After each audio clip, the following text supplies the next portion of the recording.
Dream vacations turning into nightmares. The U.S. Department of State issuing an urgent travel advisory to Americans as violence continues at popular tourist destinations like Cancun and Acapulco. Yeah, there were over 25,000 murders in Mexico last year, with violent crime like kidnapping, carjacking, and robbery also on the rise.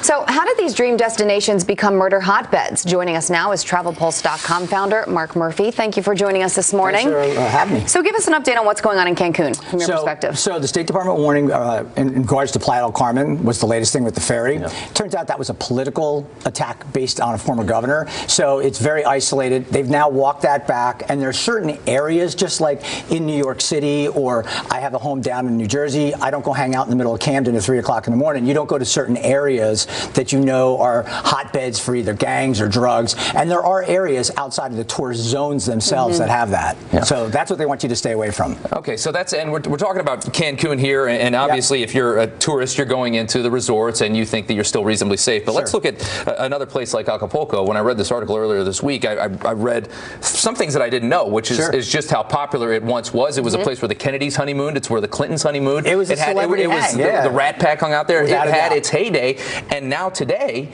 it's deteriorated to the point where even in the resorts you really can't go, and it's only really Mexicans that are going to Acapulco to vacation. You don't really hear people going there anymore. Right. Well, and you have to look at the factors. So airlift slowed down going into Acapulco. Cancun emerged as a destination because in those days Cancun didn't even exist. Yeah. So Cancun was a new phenomenon. So they've pulled to Cancun. They've pulled to Los Cabos. So Acapulco got less airlift. When you have less direct flights from the U.S., you can have a much tougher way to get there. Versus New York, you can fly nonstop right into Cancun. So Cancun has boomed. There's almost 10 million people going into Cancun every year now. But I was going to ask, could that happen to Cancun? I don't think so, because number one, if you come into Cancun Airport, and I was just there a couple of months ago, and I take 20 family members there every year for Christmas, and I did it again, and I'm going to do it again this year, despite the travel warnings, because I had that experience on the ground. It is a safe destination. You get out of the plane, you go to a transfer, and you go to your resort. There are 1,000 hotels and resorts in the Cancun Riviera Maya region,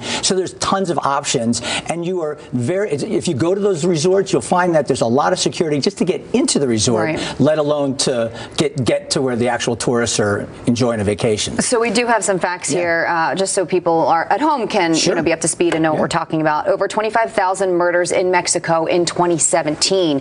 10 murder scenes investigated a day in Acapulco. Over 15 million tourists visited Mexico so far this year. So my question to you is, would you still advise people to go? Absolutely. Absolutely. I'll be in Mexico in the month of April. Right. So again, you have to look at the facts on the ground. Let's take New York City. We're sitting here in New York City. I'm here. I have a home that's in New York City where I come for getaways, etc. And what did we have in the last 4 or 5 months? We had people getting run over on the West Side Highway. There was a terrorist attack. We had a bombing in the subway right down the street here in Times Square. We had the Times Square bomber. We had the Chelsea bombings. But we're not telling people to stay away from New York. And millions of people coming in every day for work, for leisure travel and vacations.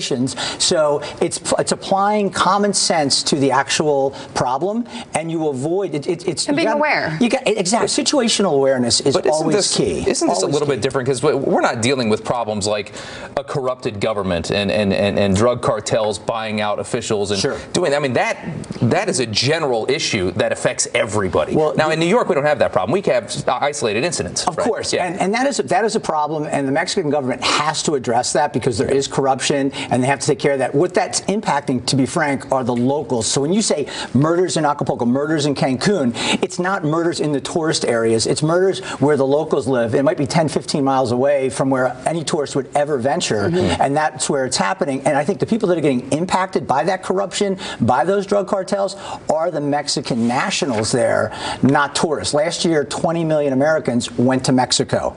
How many had an issue? Right. And why did they grow from the 15th most visited destination in the world to number 8 literally in the last decade? So the numbers go both ways, to be frank. Mark Murphy, founder of TravelPulse.com. Thank you for joining us. Thanks for having me.